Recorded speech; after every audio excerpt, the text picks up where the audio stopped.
So, good morning everyone. I'm Elora Rusiana, and today I'm going to have a Leather Red Riding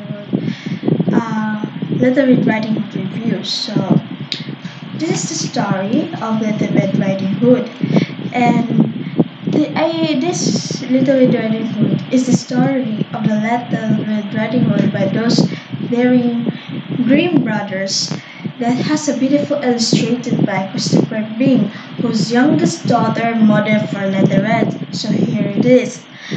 It comes in an old-fashioned album meant to capture the timeless quality of the story, but a cautionary tale is including the original black and white illustrated to the version from 1857 is inserted as a fallout in the back of the book, complete with underlying moral. So here is it.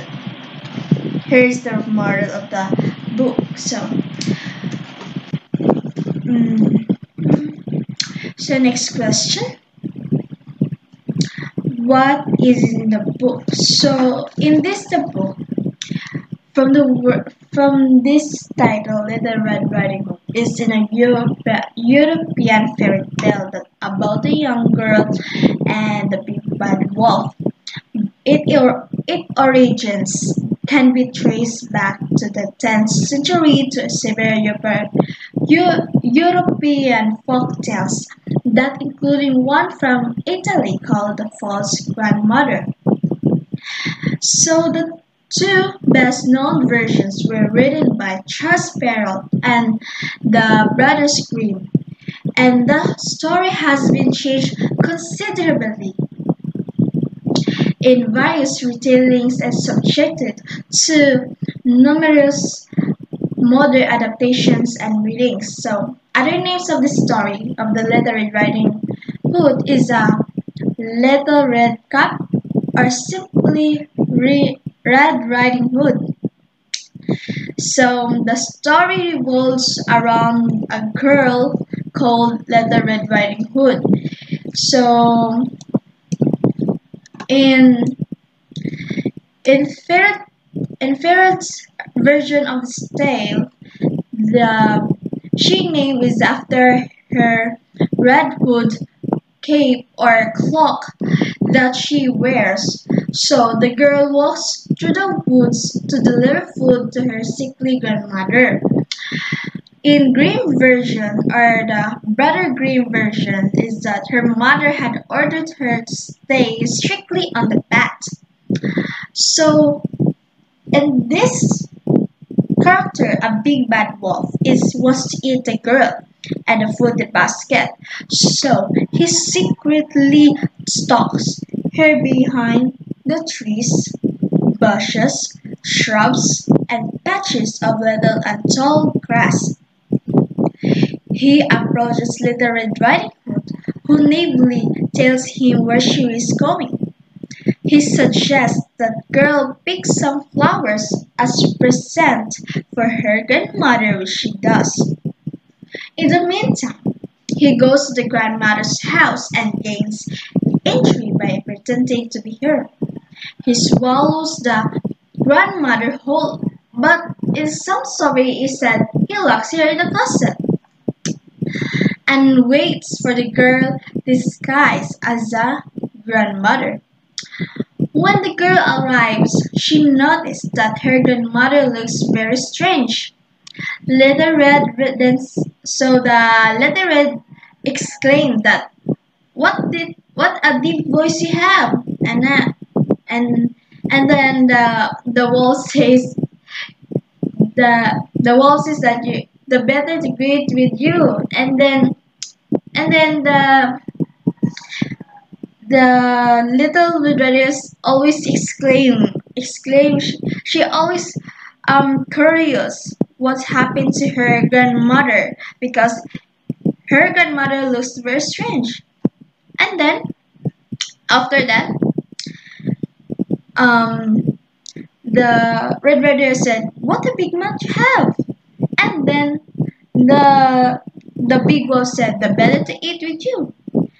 And then, which is the point that wolf jumps out of the bed and eats her too.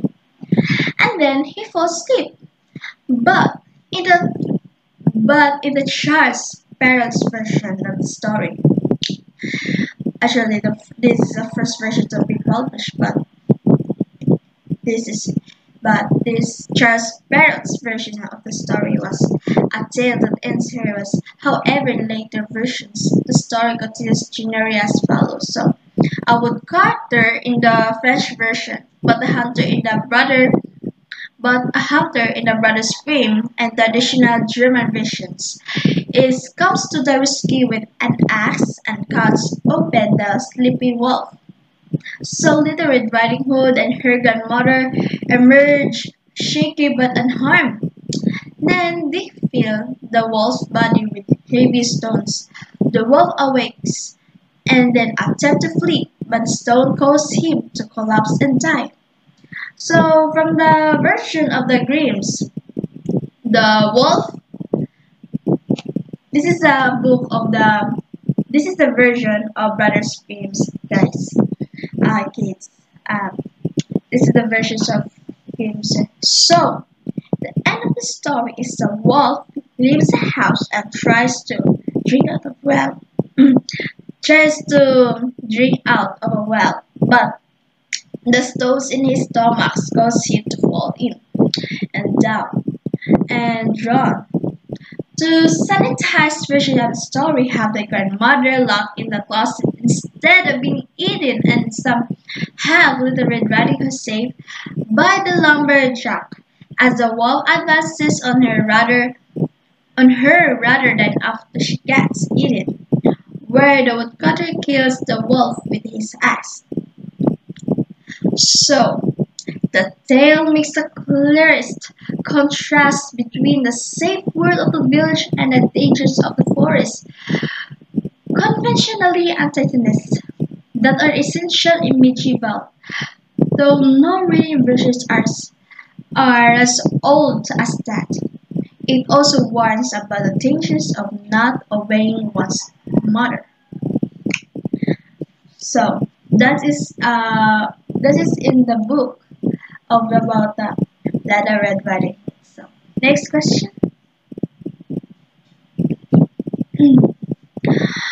Why do you like a book, or why did you like the book? So for me, I like this book. Yeah, I like this book because the story of Little Red Riding Hood that stays current, since it teaches children about an essential topic in life: safety, from the word safe. So no one is exempt from the dangers of a society, and it is necessary to learn to take care of oneself and be careful. So that is why I like this book, because the moral lesson here is reflect this real reality, so that our children will always say to them that don't talk to strangers, or don't trust or talk to strangers, because they are dangerous. So that's it. So next question. Would you recommend your book to the children? Yes, I will recommend this book for the children, this Little Red Riding Hood, because there are lots of moralization and also the characters. It can reflect to you in the real reality life, and also that this book has moral that you always be safe for everyone, and always be safe for yourself than someone else. And so for me, it's reading together is a great way to bond with your child while also fostering communication, understanding, and lifelong love for reading. So if you buy this book, you can teach your children how to speak directly in English, and also that if your children has it is a new vocabulary words here, so that your child has a new vocabulary words. So to the so our mothers, our guardians, I would like to recommend this book, Little Red Riding Hood, to buy for your children. So that's all.